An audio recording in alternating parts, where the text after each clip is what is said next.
그렇다 보니까 그런 아파트들도 거의 1억 정도의 금액으로 가능한 곳들이 있었습니다. 그래서 요런 것들도 내가 정말 1억밖에 없다고 했을 때는 충분히 검토할 수 있겠구나라는 생각이 들었습니다. 안녕하세요. 세비티입니다. 오늘 저는 1억이란 돈을 가지고 전세 끼고 매매를 할 수 있는 방법에 대해서 좀 설명을 드리려고 합니다. 제가 이제 매주 수요일마다 전화 임장을 하고 있습니다. 이렇게 하다 보면 정말 이 정도 금액으로 가능한 곳이 있구나 이런 곳들을 찾을 수 있게 됩니다. 그렇게 찾다 보니까 사실 요즘에는 전세가가 낮다 보니까 전세 끼고 매매를 하기가 어려운 상황입니다. 그런 와중에서도 전세 끼고 매매를 하는 분들이 있더라고요. 이분들이 어떻게 하고 있을까라고 생각을 하고 이제 그 단지들을 파보다 보니까 정말 1억 정도의 가격으로 가능한 곳들이 있었습니다. 그런 것들이 어떤 컨셉의 투자처인지 좀 설명을 드리려고 합니다. 우선 첫 번째는 수도권에 있는 역세권 구축 아파트입니다. 요즘에는 서울 수도권 같은 경우에도 많은 분들이 입주를 하는 분양권이거나 아니면 기존에 있는 신축 아파트에 관심을 많이 갖고 있습니다. 근데 그런 것들은 아무래도 돈이 많이 듭니다. 상급지 갈아타기를 한다거나 내 집 마련을 하시는 분들은 그래도 대출이 가능하기 때문에 어떻게든 대출을 일으켜서 그런 곳에 매수하는 분들이 많이 있는 것 같습니다. 그런데 이걸 투자로 생각하시는 분들 같은 경우는 아무래도 투자금이 부족하기 때문에 그런 것들이 좋은 건 알지만 쉽사리 이렇게 접근할 수는 없습니다. 그런데 입지가 정말 좋은데 여기가 구축인 곳들을 보면 상대적으로 전세가율이 높습니다. 이게 전세가율이 높은 이유가 있긴 합니다. 어떤 이유냐면 아무래도 연식이 너무 오래되다 보니까 이걸 선뜻 매수를 하기보다는 전세로 거주하려는 분들이 많다 보면 아무래도 전세가율이 높습니다. 그래서 우리가 항상 전세가율이 높다고 무조건 좋은 거라고 생각을 하시면 안 됩니다. 그러니까 사실 보면 신축이고 더 수요가 많은 그런 단지들 같은 경우는 전세가율이 낮습니다. 그 이유는 아무래도 전세를 살기보다는 매매하려는 수요가 더 많기 때문인데요. 그래서 우리가 항상 전세가율을 보실 때는 전세가율이 높다고 무조건 좋은 건 아니구나. 좀 그런 것들을 확인할 수 있습니다. 근데 이 단지 같은 경우는 구축이고 일단 역세권이고 걸어서 이제 그 역에 다 가실 수가 있고요. 주변에 상권이나 학군 같은 것들이 상당히 잘 되어 있었습니다. 그리고 얼마 걸어서 가면 공원도 조성이 잘 되어 있는 상황이었습니다. 여기 이제 25평 같은 경우에 매매 가격이 3억 5천 정도이고요. 전세 가격이 2억 5천 정도입니다. 그렇게 만약에 내가 전세를 맞출 수 있다고 했을 때는 거의 1억 정도에 가능했습니다. 최근에 이제 여기가 거래가 많이 일어났더라고요. 그래서 부동산에 이렇게 연락을 해서 여쭤보니까 투자자분들이 최근에 이렇게 매수를 많이 하고 있다고 합니다. 근데 이걸 매수를 하실 때 투자자분들이 아무래도 여기가 연식이 거의 20년 이상이 됐습니다. 그렇다 보니까 추후에 여기가 재건축이 되지 않을까, 뭐 아니면 리모델링이 되지 않을까 이런 생각으로도 미리 이렇게 선점하려고 투자를 하는 분들도 많다고 들었습니다. 그래서 제가 소장님께 여쭤봤어요. 그런 확실히 좀 가시적인 이런 뭐 계획이 나오고 있냐고 여쭤봤더니 전혀 그런 게 아니라고 하셨습니다. 그리고 리모델링 같은 경우에도 최근에 몇 번 이야기가 나오다가 다시 쏙 들어갔다 하더라고요. 그래서 이제 그런 것들을 보면서 이걸 나중에 그런 재건축이나 리모델링 같은 걸 생각을 하고 구축 아파트를 살 때는 정말 좀 조심해야겠다. 빨리 우리가 생각했던 것만큼 진행이 되지 않았을 때 계속적으로 내 돈이 물릴 수 있잖아요. 그래서 그런 건 정말 주의가 필요하겠다라는 생각이 들었고요. 두 번째로 들었던 생각은 그럴수록 확실하게 입지가 정말 좋은 곳, 실수요자분들이 그래도 여기를 선택하는 뭔가 확실한 이유가 있는 곳, 그런 것들을 봐야겠다는 생각을 많이 했습니다. 그래서 그러기 위해서는 특히나 뭐 수도권 같은 경우는 역과의 거리가 가깝고 학교 그리고 학원가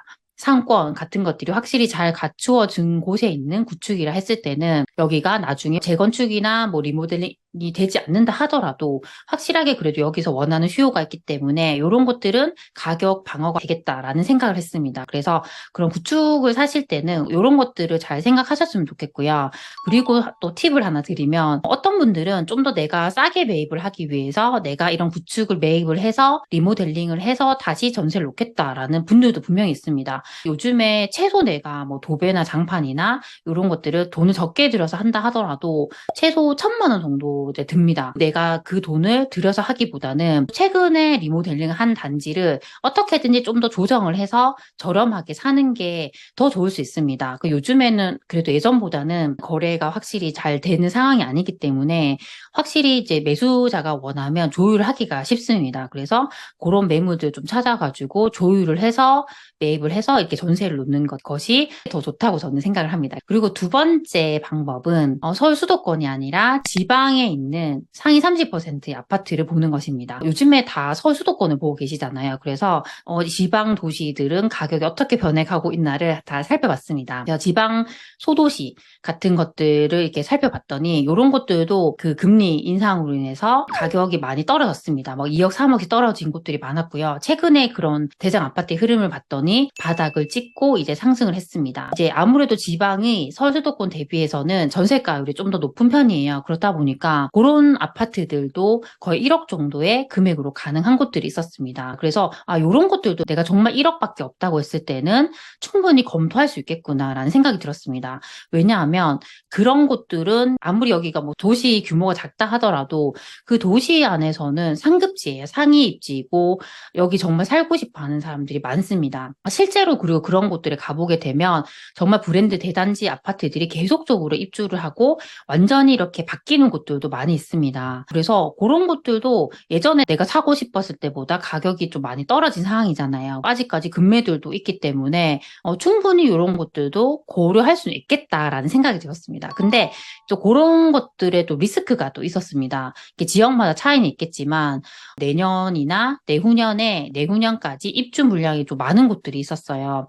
근데 도시가 이렇게 작다 보면 이렇게 입주 물량이 서울이나 수도권 대비해서 적다 하더라도 영향을 되게 크게 받습니다. 그래서 내가 매수를 했는데 갑자기 연달아서 계속 입주가 있다 보면 전세가도 눌리게 되지만 전세가가 계속 빠지게 되면 매매가도 치고 가지 못하고 계속 눌리게 됩니다. 그래서 내가 생각했던 것보다 빨리 못 오를 수 있습니다. 그래서 그런 것들을 좀 감안하셔야 돼요. 그리고 지금은 서울 수도권에는 좀 계속적으로 상승 흐름이 가고 있지만 아직 지방이나 지방 소도시까지는 그 흐름이 오지 않았잖아요. 그렇다 보니까 내가 생각했던 것보다 더 기다려야 할 수도 있습니다. 그래서 이런 것들도 감안을 해보시면서 그래도 나는 내가 더 기다릴 수 있어라는 그런 성향이시라고 하면 지방에 있는 곳들 중에서도 입지가 정말 좋고 좀 더 변화가 있는 곳들은 가격이 어떻게 변해가는지를 계속적으로 좀 모니터링하면서 그런 투자처를 추려 나가시는 것도 되게 좋다고 생각을 합니다. 그래서 오늘은 제가 1억으로 전세 끼고 매매를 할 수 있는 그 방법에 대해서 좀 말씀을 드렸는데요. 지금은 아무래도 아직까지는 실수요자분들이 많이 움직이는 시장이에요. 근데 또 간혹 보다 보면 투자자분들 같은 경우에는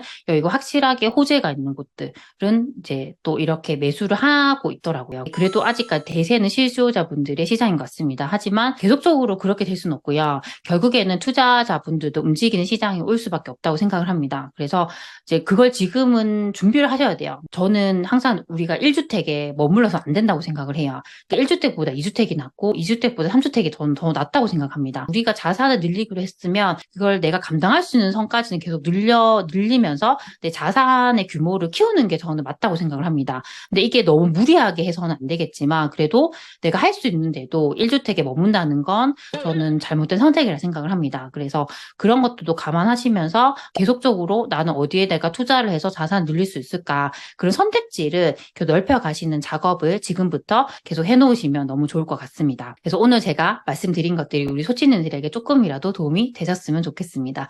그럼 우리 다음 시간에 만나요. 안녕.